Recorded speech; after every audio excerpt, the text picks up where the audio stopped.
is given to us like a confession. You know, when a child is crying for a chocolate, what does the mother say? Beta, don't eat chocolate. It's bad for your teeth. Okay?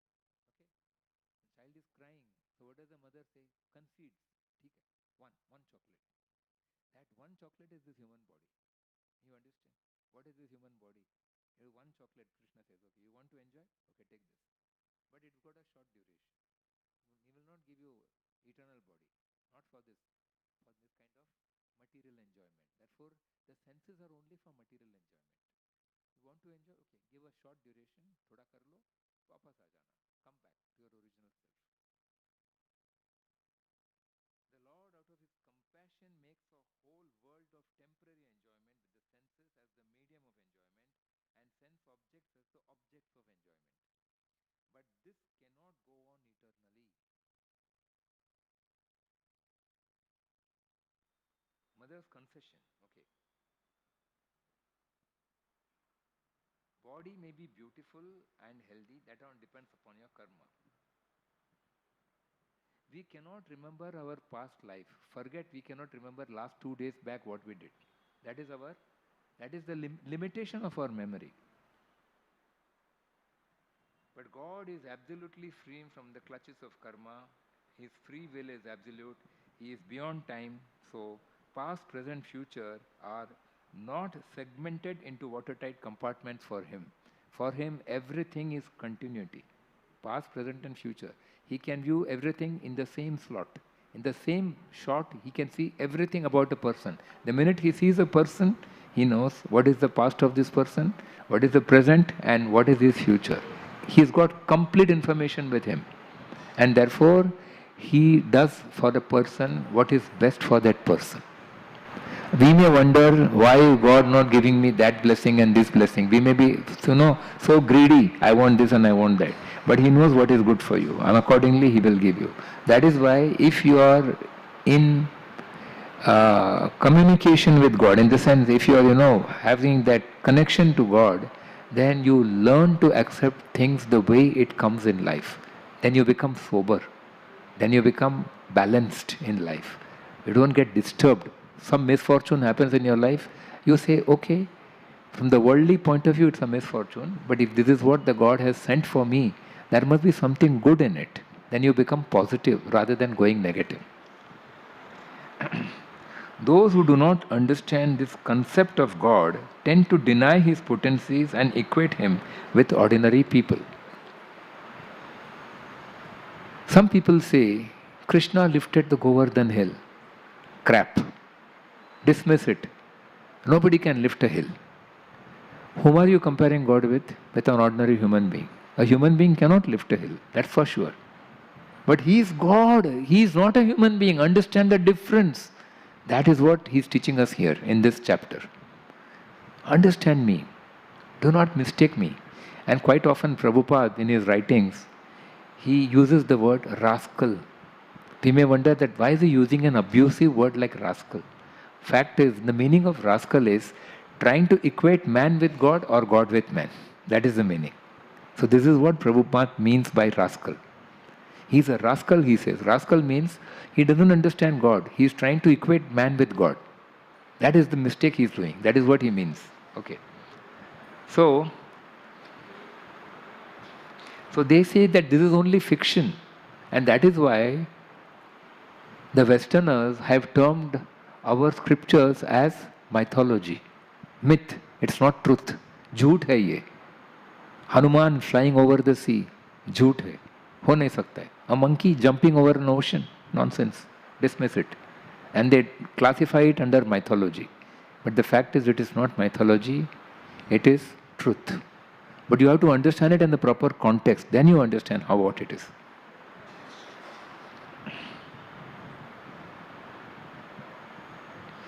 See, if you understand these few points, in the pastime of Krishna, there was a demoness named as Putana. He was an infant. Krishna was just born.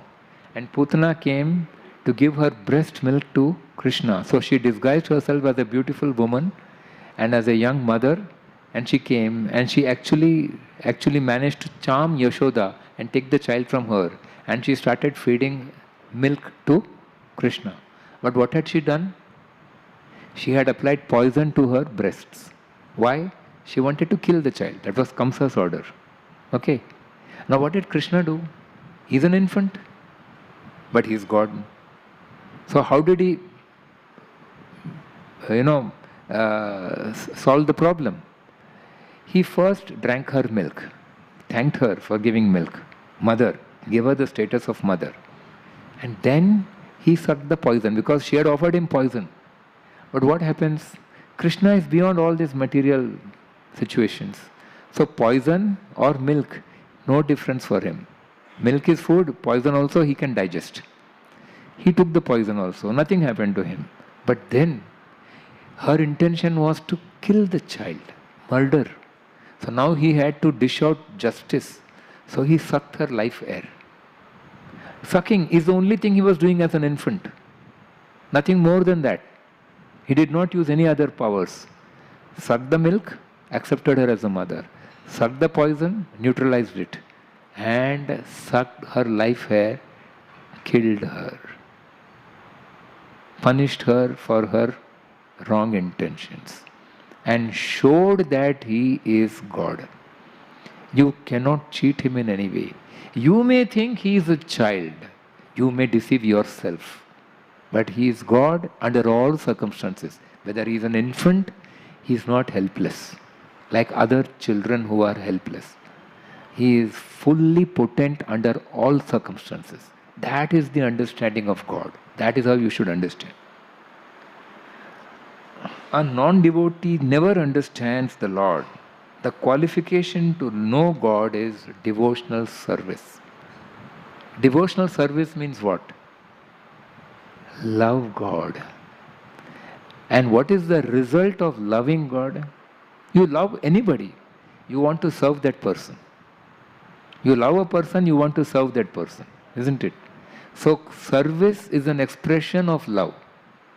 So if you love God, you want to serve God. And then afterwards, you worship the deities, like we do in this temple. All of you have come here for what? To take darshan. You may wonder, what is that to take darshan? I came 5 years back, I saw, deities to wahi hai. Stone mein koi farak nahi padta. Please don't mistake the deities to be stone. They are full of life. They can reciprocate with your desires. You can pray to them and they reciprocate. And when you feel the reciprocation, then you get the satisfaction. And that is why you feel the satisfaction, that is why we come again and again. Because there is a reciprocation. A stone cannot reciprocate.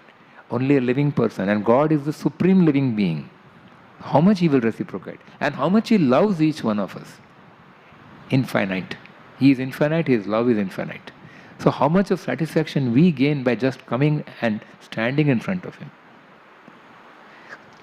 This is the science of God. By His mercy, He reveals Himself. Shabari was devoted. He revealed, the Lord revealed Himself to Shabari when He came. So she never lost hope. For ages she was waiting for Ram to come. Every day she was waiting with the same enthusiasm. Every day. She never felt, so many years he has not come. No, my Guru Maharaj told me he will come. He will come. It doesn't matter. Time is of no consequence. And she went on doing that. That was tapasya. And what was the result? Ram came. And she got ultimate satisfaction. And then he asked her, what do you want? She didn't say, now that I have seen you, I always want to be with you. No. Because her Guru had told, Matanga Rishi had told her, that you wait in this ashram, I am living for the spiritual world, and after serving Ram when he comes, then you can also come to the spiritual world. So now she says, my Lord, send me back to where my Guru has gone. She didn't say, I want to be here all the time, I have seen you, so I've got such a privilege. I'm going to be now a world famous personality. She is a world famous personality, no doubt about it. For ages and ages her name is being taken. But her simple desire was to go back and serve her spiritual master. That service is the proof of love. And that is what He wants us to connect ourselves to Him through that service. Simple, just chanting His name is wonderful service. with that faith, with that craving in the heart that, my Lord, I want to come to you. My Lord, please reciprocate with me. With that prayerful heart, when you chant His names, then the Lord actually reciprocates. And when you feel that reciprocation in your heart, that is the proof. You don't have to show it to anybody. You don't have to prove to anybody. If you are satisfied in yourself, that is your final proof. Nothing more than that is required.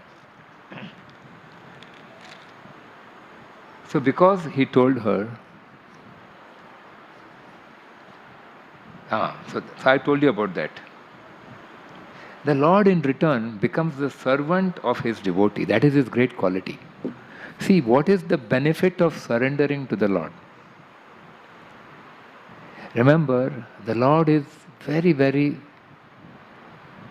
approachable, and He is not at all harsh. His feet are so tender where you can surrender. Please remember this line.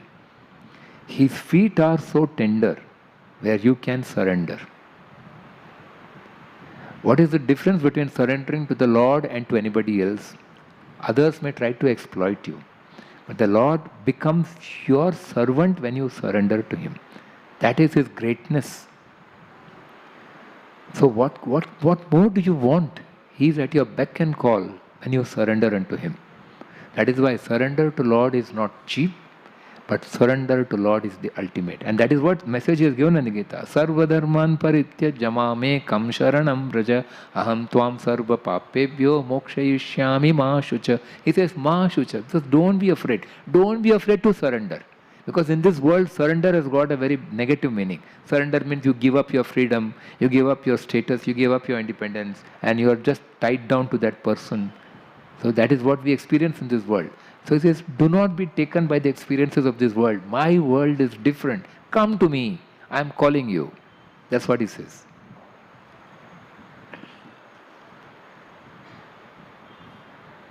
Surrender to God in love. In love you have to surrender to God, not out of fear. Don't be God-fearing, be God-loving. Surrender to God in love and conquer God by love. That is the beauty of it. You can conquer God by love. Surrender sincerely, and God is conquered by that love. That's all He wants. He doesn't want anything more.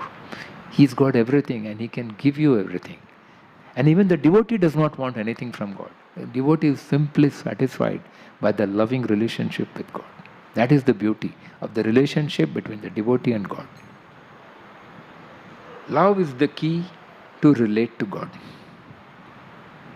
Love is the key to relate to God. A devotee never wants to dominate the Lord. No. The Lord also never dominates a devotee, but reciprocates to fulfill a devotee's desire. So, of course, there are so many stories, but now we don't have time to go into that. Before we wind up today, I would just like to speak a few words on Radharani. Today is Radhashtami, a very, very important day. So, who is Radharani? Once I met a lady and I was talking to her about Bhagavad Gita. Immediately she retorted. She shot back. She was not happy to hear about Gita. And she said, why is God a male? Why can God not be female? Radharani is female God. That is the answer. Krishna is neither male nor female. He is above this divide.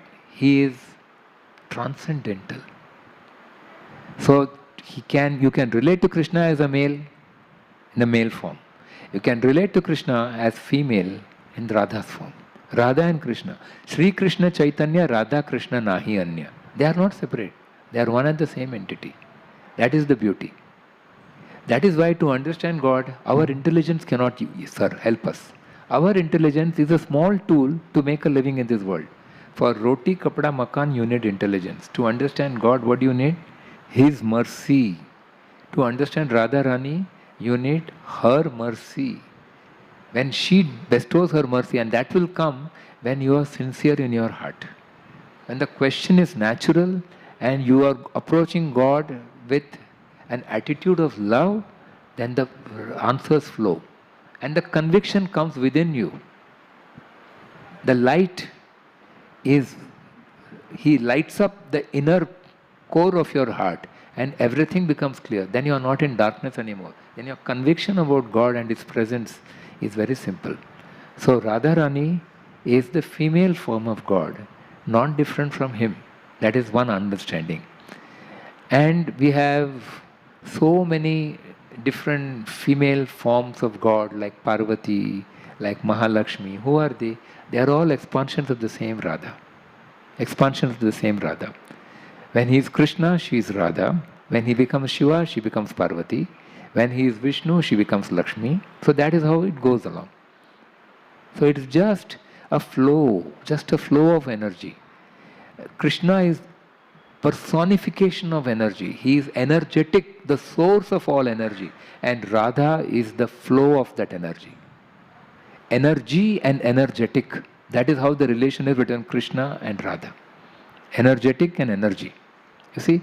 So this is how we understand Radha. There are ever so many things. Okay, but anyway, before this entire creation came into being, there was only one person, Krishna. He is the all in all, the sum total. Everything is within Him.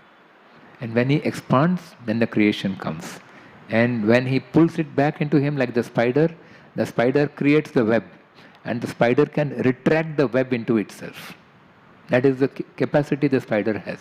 So in the same way, He can create this creation and He can take it back within Himself. And when everything is gone within Him, what is there? Only one, Krishna. But when Krishna wants to expand, His first expansion on the right side is Balramji. Balram. Who is Balram? He is the Adi Guru.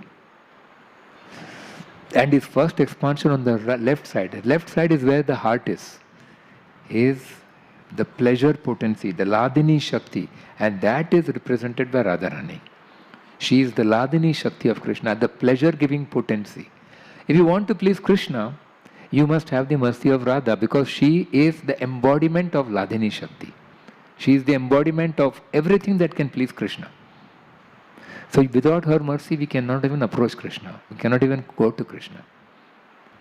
Krishna is always in existence, so he is the samvit potency. Balramji is the Sandhini potency. Sandhini means Sandhi. Sandhi means the one who joins. So for those of us who are in ignorance, we need a guru who can enlighten us about God. And he is that potency. The one who connects. Connection. Sandhi. So that is Balramji. He is the Adi Guru. He is the source of all the Gurus. And then Radharani, she is the personification of the pleasure potency. That is Radharani. So she is the pleasure-giving potency. She is the one who can ultimately please Krishna. So if we can please Krishna in any way, we must have her mercy. Only with her mercy. So we can pray to her like that. Please bestow your mercy upon me, so that by all my activities, by everything I do, I can please the Supreme Lord Krishna. That will be a simple prayer on this day we can offer to her. And she is very, very reciprocative and very kind and full of mercy. Merciful, very merciful. So she will definitely bless us. So let us on this day pray to Radharani in this way and perfect our life. Thank you very much. So if there are no questions, we can end this session, and the Kirtan party is ready here. So now we can have Kirtan for the next few minutes, 10-20 minutes. Yeah. And thank you very much, all of you. Hare Krishna.